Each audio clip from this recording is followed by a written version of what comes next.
اور یہ جو جدوجہد آزادی کی جدوجہد ہے کس طریقے سے آپ اس کو کنیکٹ کر سکتے ہیں؟ وہ اس کو آپ کشمیر کے ساتھ رتی تو نہیں کر سکتے. ٹھیک ہے. کشمیری جو ہیں جس طرح آپ نے ابھی پڑھ کے سنایا ہے, دیکھیں لاکھ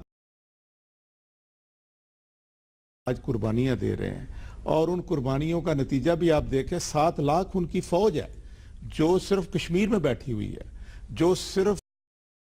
کو لک آفٹر کر رہی ہے. کشمیر کے اندر اگر سری نگر میں سیلاب آیا تو انہوں نے ان کی کوئی مدد نہیں کی, انہوں نے ان کی مدد کرنے نیپال کو دے دیا. کوسچن یہ ہے کہ کیا ہندوستان کی نیت ٹھیک ہے؟ اور ٹھیک کہا انہوں نے. آپ کو کیسی لگتی ہے کلدیپ نیر, میری بات نیر صاحب نے بڑی بات کہی ہے, یا دولت صاحب نے, کہ ہم نے تو سیٹیں رکھی ہوئی ہیں. نیت ان کی دیکھیں, ہم سمجھتے ہمسائے جو ہیں ان کو تبدیل نہیں کیا کرتے, لیکن وہ کہتے ہیں جی ہم نے آپ کے لیے یہاں پہ سیٹیں رکھی ہوئی ہیں, آپ اس طرح کی باتیں نہ کریں. اب ہماری بہن نے جو کتاب آپ کو پیش کی ہے, جو ہماری عورتوں کے ساتھ آپ سلوک کر رہے ہیں, یہ کون سے لٹریچر میں ہے اس کو بتا رہے ہیں. اچھا میرے پاس وقت کم ہے, ترابی صاحب آخر میں یہ بتائیں کہ یہ جو پٹھان کوٹ کا واقعہ ہے, اس کا کیا کشمیر کے ساتھ یہ تعلق نہیں بنتا؟ اتحاد کونسل کے سربراہ سید صلاح الدین صاحب نے اس حملے کی ذمہ داری قبول کر لیا ہے. اس حملے کی ذمہ داری قبول کر کے انہوں نے کشمیر کاز کو فائدہ پہنچایا یا؟ میں یہ عرض کرنا چاہوں گا جی کہ جہاد کونسل ہے وہاں کی جہادی تنظیموں پر مشتمل. ٹھیک ہے. ہندوستان, یہاں ایک بات ہو رہی ہے کہ کشمیریوں کے ساتھ تو فل فلج جنگ ہو رہی ہے ہندوستان کی طرف سے, اور گزشتہ 25 سال سے ہو رہی ہے. 8 لاکھ فوج پورے وسائل کے ساتھ ان کے اوپر ہر طرح کا ظلم اور ستم ڈھا رہی ہے. کس کی ماں بہن کے ساتھ کیا زیادتی ہوئی ہے, کس کا گھر اجڑا ہے, اور رد عمل میں ظاہر ایک آکوپیشن فورس ہوگی تو اس کا تو رد عمل بھی ہوگا, اور اس میں ظاہر ہے کہ بہتر وضاحت تو صلاح الدین صاحب بھی کر سکتے ہیں. ٹھیک ہے. لیکن یہ ہے کہ یعنی کوئی اس کو اگر دہشت گردی بھی کہتا ہے تو یعنی روٹ کاز کیا ہے, اس کا روٹ کاز کی طرف جانا چاہیے. اور جب تک کہ مسئلہ کشمیر حل نہیں ہوگا تو اس وقت تک اس خطے میں امن قائم نہیں ہو سکتا, اور